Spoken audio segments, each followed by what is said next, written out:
এক ব্যক্তি রাস্তা দিয়ে হাঁটতেছে, হেঁটে হেঁটে যাচ্ছে। যেতে যেতে সে ক্লান্ত শ্রান্ত হয়ে গেছে, বিশ্রামের প্রয়োজন। এখন সে কোথায় যাবে, কোথায় বিশ্রাম নেবে? ওই ব্যক্তি সামনে দেখলো বিশাল একটি বট বৃক্ষ। তখন সে সেখানে গিয়ে বট বৃক্ষের তলে বসে পড়ল। লোকটি এত ক্লান্ত শ্রান্ত যে সেখানে সে শুয়ে পড়ল। শোয়ার পরে উপরের দিকে তাকিয়ে দেখলো যে ওই বট বৃক্ষে অসংখ্য ছোট ছোট ফল ধরে আছে।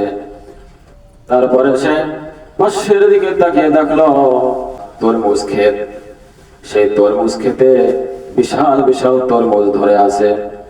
এটা দেখে ওই লোক সে ভাবতে লাগলো, আরে এটা কেমন আল্লাহ পাকের সৃষ্টি!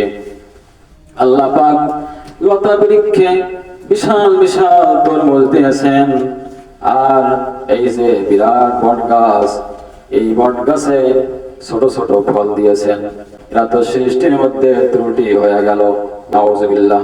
এরকম সে বারবার ভাবতে লাগলো। ভাবতে ভাবতে এক পর্যায়ে লোকটি সেখানে ঘুমিয়ে পড়ল। সাডেনলি হঠাৎ করে বট বৃক্ষ থেকে একটি বট ফল এসে তার নাকের ডগায় পড়ে গেল। তখন তার ঘুম ভেঙে গেল। সে তখন ভাবতে লাগলো, আরে এই যে একটা বট ফল, এটি আমার নাকে পড়ার সঙ্গে সঙ্গে আমার ঘুম ভেঙে গেল। আমি মার হাত পেয়ে গেলাম, মোটামুটি আমাকে ব্যথা লাগলো।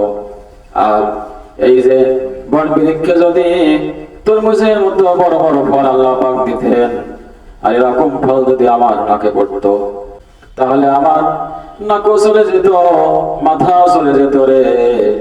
শুধু তাই নয়, দুনিয়া থেকে চিরদিনের মতো আমাকে বিদায় হয়ে যাওয়া লাগতো, আমাকে মৃত্যু বরণ করা লাগতো। এরকম ফল যদি আল্লাহ পাক আম গাছে দিতেন, বড় বড় আম যদি দিতেন তরমুজের মতো, বড় বৃক্ষে যদি বড় বড় ফল দিতেন তরমুজের মতো, তাহলে মানুষ এই সমস্ত বৃক্ষের নিচ দিয়ে যাতায়াত করতে পারতো না। তারা ভয়ে সেখানে আসতে পারতো না, বসতেও পারতো না। কোন সময় এরকম ফল মাথায় পড়ে যায়। আল্লাহ পাক যা করেছেন ঠিকই করেছেন।